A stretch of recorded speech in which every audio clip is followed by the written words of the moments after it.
খেয়াল করে শুনেন, বিশ্বনবী সাইয়েদনা ওমরে ফারুককে জড়িয়ে ধরলেন। ওমরে ফারুক এবার বিশ্বনবীরে বললেন, নবী আমরা কি সত্যের উপরে নাই? অবশ্যই ওমর, তুমি সত্যের উপরে আছো। ওমরে ফারুক বললেন, তাহলে লুকায় লুকায় আর দাওয়াত দেব কেন? আমি তো কালিমা পড়ে ফেলছি, আসেন আমার সাথে বের হই। বিশ্বনবী বললেন, ওমর এটা মাক্কি জীবন, এখানে আমরা একটু গোপনে গোপনে দাওয়াত দিতে চাই। ওমরে ফারুক বলে, না, আমার দায়িত্ব, আমি একটা মিছিল দিতে চাই নবী। আল্লাহর নামের তাকবীর দিতে দিতে দারুল আরকাম থেকে শুরু করে মসজিদুল হারাম পর্যন্ত একটা মিছিল দিয়ে আমি মক্কা কাঁপায়া দেব। অনুমতি দেন। বিশ্বনবী দিতে চায় না। ওমর ফারুক অনেক বুঝানোর পরে স্বল্প পরিসরের একটা অনুমোদন পাওয়া গেল বিশ্বনবী সাল্লাল্লাহু আলাইহি ওয়াসাল্লামের কাছ থেকে। কিন্তু মিছিল যে দিবে, মিছিলের জন্য লোকের দরকার আছে না নাই? এখানে লোক নাই, আমি একাই মিছিল দিতেছি, এটা জমবে? মিছিল জমবে?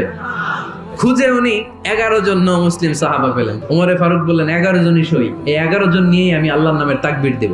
2 লাইন করলেন, পেছনে 6 জন, আর এই লাইনের নেতা বানালেন বিশ্বনবীর চাচা হামজাকে, আর সামনে 5 জন, তার আগে দাঁড়ালেন উনি নিজেই। তাহলে 6 6 12। বললেন এই 2 লাইনই আমরা তাকবীর দিতে দিতে, বেশি না, এই দারুল আরকামের ঘর থেকে, আপনারা জানেন যে সাফা মারওয়া এখন যে সাই হয়, এই সাফার পাদদেশে ছিল দারুল আরকামের ঘর। উনি বললেন এখান থেকে ওই যে কাবার গিলাফ দেখা যায়, কাবার গিলাফ পর্যন্ত আমরা এই তাকবীর নিয়ে ওখানে যাব। ওখানে উনি দাঁড়িয়ে ছোট্ট একটা ভাষণ দিয়েছিলেন। উনি এক বাক্যের একটা ভাষণ দিলেন। ভাষণ দিতে জানলে বড় ভাষণ দেয়া লাগে না। কে আছো এই মক্কায়? কে আছো মায়ের বুক খালি করতে চাও? কে আছো বাচ্চাগুলারে, নিজের সন্তানগুলোরে ইয়াতিম বানাতে চাও? বুকের পাটা থাকলে আমি ওমর রে থামাও।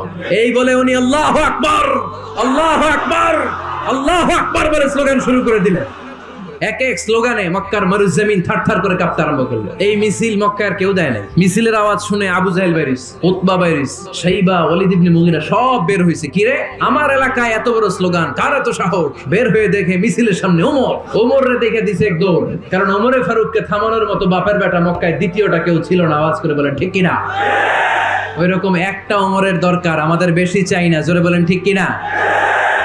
ওমরে ফারুক আল্লাহু আকবার বলে স্লোগান দিতে দিতে মসজিদুল হারামের ভেতরে ঢুকে গেল। কাবার গিলাফ ধরার পরে সেদিন মিছিল থেমেছে। ওই আল্লাহর নামের স্লোগান সেদিন কেউ থামাতে পারে নাই, কিয়ামত পর্যন্ত কেউ থামাতে পারবে না। চিল্লায় বলো ঠিক কিনা?